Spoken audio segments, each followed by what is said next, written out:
पादुका उत्सव सोहळा इथे सुरू आहे आणि या दर्शनाला विविध मान्यवर येत आहेत। माझ्यासोबत अभिनेता असतात काळे आहेत, आपण त्यांच्याशी बोलूया आणि जाणून घेऊया। असतात, तुम्ही दर्शन घेतलं, कसा अनुभव होता, कसं वाटतंय?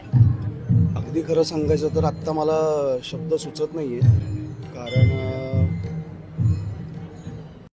कॉमस्कोर नुसार आता isakal.com आहे देशातील नंबर 1 ची मराठी न्यूज वेबसाईट।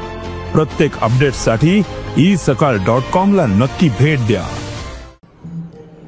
महाराष्ट्राची, आपल्या ह्या मातीची ही जी संस्कृती आहे आणि ती ज्यांनी समाज उभा करण्यामध्ये एवढा हातभार लावला, गेली कित्येक शतकं, त्या सर्व संतांचे, महात्म्यांचं प्रत्यक्ष दर्शन दरवेळी जाऊन घेणं शक्य होत नाही सगळ्यांनाच, आणि ते एकत्रितपणे इथे घडतंय। आणि ज्ञानेश्वर माऊली, रामदास स्वामी, मुक्ताई, या संत तुकाराम महाराज, एकनाथ महाराज, या आणि अशा विविध संत महात्म्यांच्या पादुकांचं प्रत्यक्ष दर्शन एका जागी घडवणं हा उपक्रमच मला मुळात खूप स्तुत्य वाटतो आणि हे सगळा हा अनुभव खूप भारावून टाकणारा आहे। म्हणजे मला खरं तर खूप भरून आलं आहे, पण थोडा भावनांना आवर घालावं लागतं इथे, पण हे फार भारावून जाणारं आहे आणि हे पुन्हा पुन्हा व्हावं अशी मी खरंच मनापासून इच्छा व्यक्त करतो।